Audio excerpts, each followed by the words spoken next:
And welcome back to the series where we explore the new values of the captive consumer. The captive economy is a fascinating place. Understanding the psychology of imprisonment and captivity allows us to understand how the consumers may be feeling right now and how we as brands and businesses can better connect with them.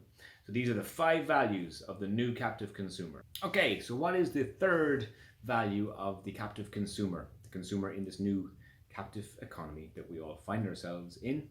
Um, One thing I'm really fascinated by, and this is kind of a mental health aspect to all this situation, is the isolation and boredom and loneliness. Even if you live with people, by the way, this still is going to affect you of being in captivity.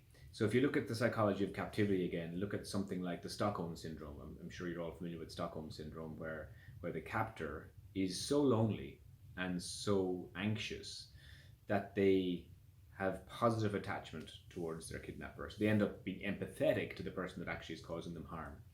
And that is because we have a quality called active attachment. When we're worried, when we're scared, we naturally attach ourselves to someone who may be able to help us. So in childhood, that would be your parent. You would attach yourself to your parent because they will protect you, they will help you in a scary situation. When we go into adulthood, we then look to our family and friends to help us in situations, or maybe your colleagues in work. So we will automatically attach ourselves when we feel we're in fear or at risk. What does that mean in the current situation is that yes, we are at fear, we're at risk, we're scared, and therefore when we're isolated and we're lonely and we're bored, we're going to act out on those boredoms. So sometimes when people get bored, there was a very famous quote that said, you don't need a psychologist, you just need to go shopping. Shopping is cheaper than a psychiatrist. I think people will turn to shopping out of boredom. But then there's a weird, ironic twist here that you can't obviously go out to physical stores, but you can use e-commerce. But then a lot of the e-commerce distribution warehouse centers are closing, because they can't be staffed either. So how will people buy if they can't buy? When they get bored, what will they do?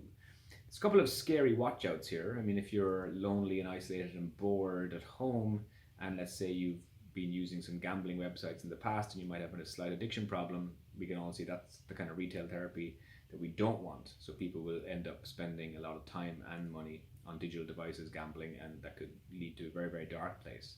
I think so. The mental health issues here to do with isolation are quite worrying. I think some brands have got it right and some brands have got it wrong in terms of trying to connect with the consumer in this new kind of isolated world.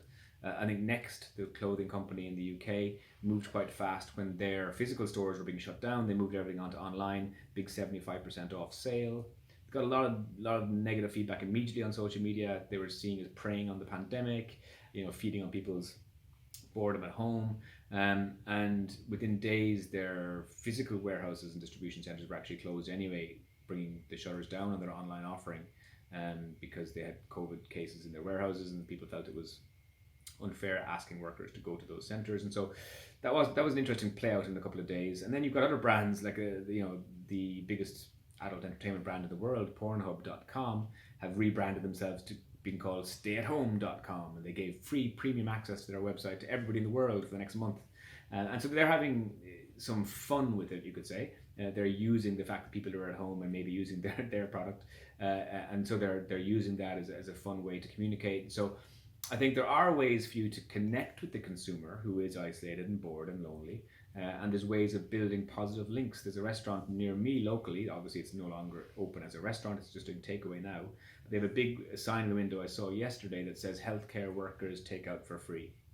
Now, obviously, it's quite close to a hospital, so they will have a huge amount of traffic from those healthcare workers. It's a relatively new restaurant, it's only there 6 months. And I'm going to guess that, when all this pandemic is over, those healthcare workers that will have been taken care of by that restaurant over the next few months, they will have their business for life.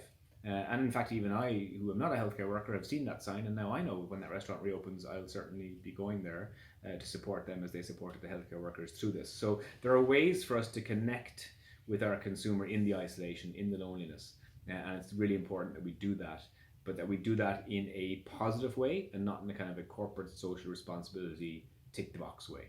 So get into that element of, well, what can we do to alleviate the boredom, the loneliness, and the isolation as a brand and as a business? What can we do to lean into this and to build some positive traction with our consumers?